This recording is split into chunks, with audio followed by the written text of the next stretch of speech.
सत श्रीकाल, नमस्ते, आदाब मेरे सभी भाइयों को। तो आज आपका भाई संधू बैग पैकर आपके सामने फिर से हाजिर हो गया है, आपके सामने फिर से जुड़ गया है एक नई इन्फॉर्मेटिव और जो अभी तक आपने बात नहीं सुनी क्रोएशिया के बारे में, जो लेटेस्ट अपडेट्स है अभी तक नहीं सुनी, आपको जानकारी चाहिए तो ये व्लॉग पूरा देखिए। अगर ये व्लॉग आप पूरा नहीं देखोगे तो आपको कुछ बातें समझ में नहीं आएंगी। ऐसी बातें जो मैं आपको बताता हूँ अपने व्लॉग्स में, तो आपको कोई भी नहीं बताता होगा डीपली, कोई भी नहीं इतना जाता होगा जितना मैं आपको डीपली समझाने की कोशिश करता हूँ। मुझे लगता है जिसने मेरी पूरी वीडियोस देखी हैं वो आधा एजेंट तो खुद ही बन गया होगा। जिसने मेरी पूरी वीडियोस देखी हैं उसको इतनी नॉलेज तो हो चुकी होगी कि क्रोएशिया में क्या चल रहा है, क्रोएशिया का वर्क परमिट कैसे चेक करना है, कॉन्ट्रैक्ट लेटर कैसे चेक करना है, उसको खुद ही पता चला गया होगा। तो आगे भी अगर कोई मेरी वीडियोस देखना चाहता है तो मेरे चैनल को लाइक शेयर सब्सक्राइब करते रहिए, अच्छे अच्छे कमेंट डालते रहिए ताकि मैं भी मोटिवेट हो सकूँ, आप भी मोटिवेट हो सको मेरी वीडियो देख के।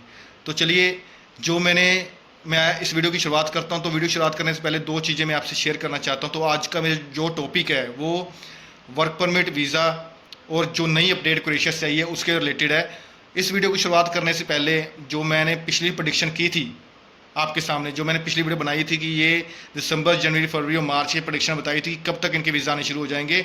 अभी तक तो दिसंबर और जनवरी की प्रेडिक्शन बिल्कुल एक्यूरेसी के साथ करेक्ट जा रही है। और आने वाले वक्त में फरवरी, मार्च और अप्रैल की प्रेडिक्शन जो मैंने की है, अगर कोई प्रेडिक्शन जानना चाहता है तो मेरे पिछली वीडियो देख के वो प्रेडिक्शन जान ले कि हाँ मेरा वीज़ा कब तक आएगा। जिनकी दिसंबर, जनवरी, फरवरी और मार्च में बायोमेट्रिक हो चुकी है उनका मैंने प्रेडिक्शन टाइम बताया है। अभी तक मेरा प्रेडिक्शन टाइम बिल्कुल सही चल रहा है।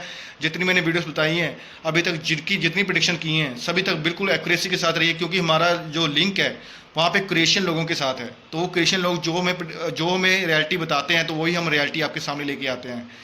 तो चलिए, आज की वीडियो शुरुआत करने से पहले एक और जानकारी मैं आपसे साझा करना चाहता हूं। तो हमारा एक दोस्त था, चलो दोस्त तो छोड़ो, वो किसी और एजेंट से गया क्रोएशिया में और उसका वो बाइक राइडर काम कर रहा था।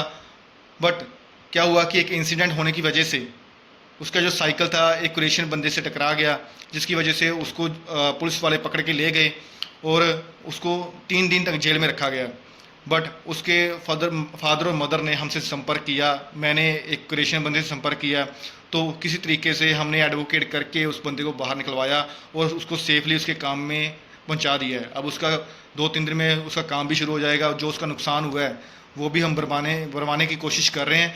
तो जितना हमसे कोशिश हो सकता है, किसी को जॉब दिलवाने में, किसी को कंट्री आउट दिलवाने में, किसी को क्रोएशिया से इटली पहुंचाने में, और जहाँ लड़कों को क्रोएशिया में जॉब दिलवाने में, जितना हमसे हो सकेगा हम उतना कोशिश करेंगे। हाँ, ये बात सच है कि यार पेड जॉब रहता है वहाँ पे सब पैसा लेके काम करते हैं, कोई फ्री में काम नहीं करता, ठीक है। हाँ, जो कोई और हेल्प की ज़रूरत पड़ती है तो हम उसकी हेल्प फ्री ऑफ कॉस्ट करते हैं, और कई बंदों को मैंने फ्री ऑफ कॉस्ट जॉब भी दिलवाई है। मेरे इस चैनल को लाइक करो, शेयर करो, सब्सक्राइब करो, ताकि आने वाले वक्त में आपको लेटेस्ट से लेटेस्ट क्रोएशिया के बारे में जानकारी मिलती रहे। चलिए, आज का मैं टॉपिक स्टार्ट करता हूँ। तो इसमें सबसे पहला टॉपिक क्या है, जिस भाइयों के वीज़ा तो बहुत लग रहे हैं, वीज़ा तो बिल्कुल 90% तक वीज़ा आ रहे हैं। कई बंदों के मेरे पास वीज़ा पहुंच चुके हैं, बट मैं ग्रुप में नहीं डाल सकता, कई लोगों को एतराज़ होता है इसमें। तो रिफ्यूज़ल भी आ रही है, 10% रिफ्यूज़ल आ रही है। क्यों आ रही है? या तो परमिट विड्रॉल हो जाता है और यहाँ आपका परमिट एक्सपायर हो जाता है, उसका टाइम और पीरियड निकल जाता है, यहाँ कंपनी ब्लैक लिस्ट में हो जाती है। मैं तो पहले ही बताता आ रहा हूँ। तो ये फाइल विड्रॉल करने वाला सिस्टम है ना, वो अभी भी नया नया चला है। जिसका वर्क परमिट सही है, जिसकी कंपनी सही है, बट उस पर लिखा जाता है फाइल आपका वर्क परमिट विड्रॉल हो चुका है। इसमें किसकी गलती है? एजेंट की गलती है, एम्प्लॉयर की गलती है, या एम्बेसी की गलती है? तो मैं बोलना चाहता हूँ, इसमें अगर देखा जाए तो तीनों की गलती नहीं है। तो अगर देखा जाए तो सिर्फ 2 बंदों की गलती है, एम्प्लॉयर और एम्बेसी की। एम्प्लॉयर को मान लो कि 10 बंदे चाहिए, पर एम्बेसी उसको बोल रही है कि मैं तुम्हें 7 बंदे दूंगी, अलाउ करूंगी। उसको 10 बंदे चाहिए, उसने डाला मेरे को 10 बंदे चाहिए, पर एम्बेसी आगे से 7 बंदे को एग्री करवाती है कि आपको 7 बंदे आप चुन लो, 7 बंदे आप देख लो आपको कौन से चाहिए, 3 बंदों को आप निकाल सकते हो, ठीक है। तो फिर एम्प्लॉयर को निकालना पड़ता है, एम्बेसी अलाउ नहीं करती सभी को। किसी के पास 10 वैकेंसी तो 7 बंदों की वैकेंसी ही ग्रांट हो सकती है, 3 बंदों की रिफ्यूज़ल आ जाती है, उसमें लिखा आ जाता है फाइल विड्रॉल। यही कारण बन सकता है फाइल विड्रॉल करने का, जो हमें लेटेस्ट जानकारी मिली है क्रोएशिया से। ये है फाइल विड्रॉल होने का कारण। अगर मान लो मैं कंपनी खोलता हूँ तो मेरे को बंदों की ज़्यादा ज़रूरत है, तो मेरी जो गवर्नमेंट है वो कहती है मैं हम इतने तुम्हें बंदे नहीं दे सकते, हमें तुम्हें कम बंदे देंगे, तुम्हारे सभी परमिट हम ग्रांट नहीं कर सकते, तो हमें उस जानकारी के हिसाब से ही चलना पड़ता है, एम्प्लॉयर को उसके हिसाब से ही चलना पड़ता है। इसके अलावा जिनके वर्क परमिट पहले जैगर में फंस चुके थे, अब उन्होंने स्प्लिट और पूला में अप्लाई किया हुआ है, और देखो फरवरी तक तो किसी को पता ही नहीं था कि परमिट आएगा या नहीं आएगा। मार्च में पता चलना शुरू हुआ कि परमिट नहीं आएंगे जैगर के, तो मार्च में जिन्होंने अप्लाई किया है या अप्रैल में जिन्होंने अप्लाई किया है, 3 मंथ तो लगेंगे भाई, 3 मंथ तो लगेंगे, अगर हो सकता है 4 मंथ भी लगें। क्यों? जिनके जैगर में परमिट फंसे हुए थे उनके रिलेटेड बात कर रहा हूँ। 3 से 4 मंथ, आने का तो 1 मंथ में भी आ सकता है, आने में 45 डेज में भी आ सकता है, 2 मंथ में भी आ सकता है, बट आप अपना ऑफर लेटर के बाद 3 से 4 मंथ मान के चलें, जो रियलिटी है। हाँ, टाइम कम हो रहा है, टाइम कम करने की कोशिश कर रहे हैं, बट अभी आप अपने दिमाग में मान के चलो 3 से 4 मंथ लगने ही लगने हैं। मेरे खुद के परमिट मैं मान के चलता हूँ 3 से 4 मंथ में आएंगे। मैंने खुद अपने कई बंदों के फाइल्स वहाँ पे अप्लाई की हुई हैं, पर मैं उनको यही बताता हूँ कि ऑफर लेटर के बाद अपना टाइम काउंट करो, ना कि ऑफर लेटर के पहले काउंट करो। जो रियलिटी है भाई, जो सच्चाई है वो, जैसे ये सच्चाई आपको कोई बताएगा भी नहीं। 2 मंथ में आपको परमिट मिल जाए तो इससे ज़्यादा खुशी क्या है। मैं 4 मंथ कहता हूँ तो 2 मंथ में मिल गया। किसी बंदे ने अप्लाई करना है तो अपना इतना दिमाग में मान के चलो 3 से 4 मंथ लगेगा, और वीज़ा आने में भी 100 डेज लगेंगे। अगर क्रोएशिया में किसी ने अप्लाई करना है तो आज के टाइम में अप्लाई करना है तो 8 मंथ का या 10 मंथ का टाइम ऑफ पीरियड लेके चले। 8 से 10 मंथ का काम चाहे 5 मंथ में हो जाए, चाहे 6 मंथ में हो जाए, बट अपने दिमाग में लगा के रखो 8 से 10 मंथ लगने ही लगने हैं। जो टाइम लगना है, अगर ये जल्दबाजी करोगे ना कि यार जल्दी वीज़ा मिले, जल्दी अपना वर्क परमिट आए, तो आप उस टाइम में खो जाओगे। उस टाइम में आप मतलब दिन से लेके शाम आपकी होगी नहीं।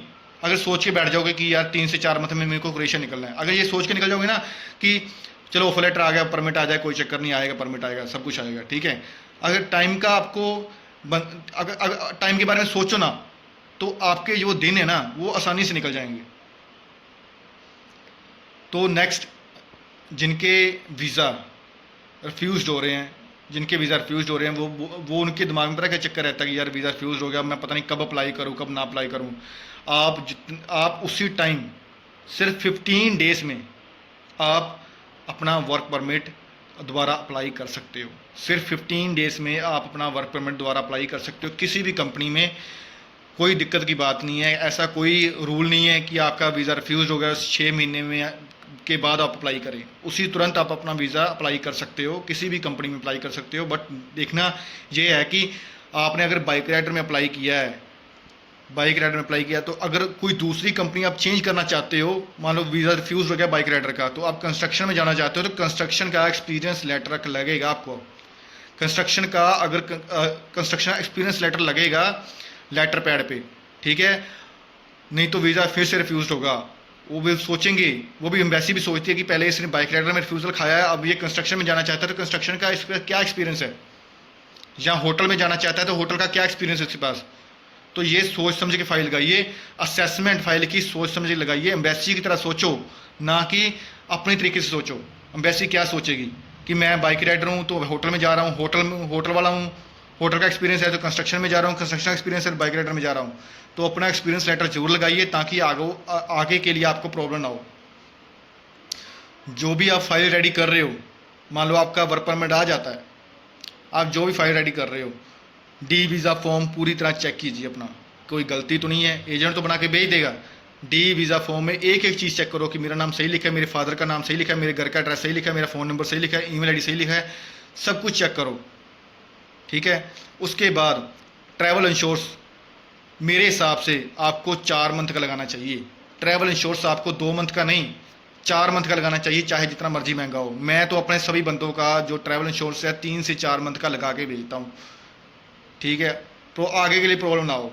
और वर्क परमिट आने से पहले अपनी पीसीसी जरूर चेक कर लीजिए। ये ना हो कि वर्क परमिट आ जाए तो अपनी पीसीसी एक्सपायर हो। 10 दिन लगते हैं पीसीसी बनने में, नहीं, और अपोस्टल होने में 2 दिन लगते हैं, 12 दिन तो ये खा जाता है। ये सोच समझ के अपने दिमाग से सोचो। एजेंट ने तो बना के भेज देनी है फाइल। कवर लेटर देखो, कवर लेटर अच्छी बनी है कि नहीं, अकोमोडेशन लेटर लगी कि नहीं, कॉन्ट्रैक्ट लेटर लगा कि नहीं, मेरा पासपोर्ट का जो नंबर है वो सही वहाँ पे लिखा है कि नहीं, ये सब कुछ चेक करो। अगर आप खुद चेक करोगे तो आपको डाउट नहीं रहेगा कि कल को कोई दिक्कत ना हो।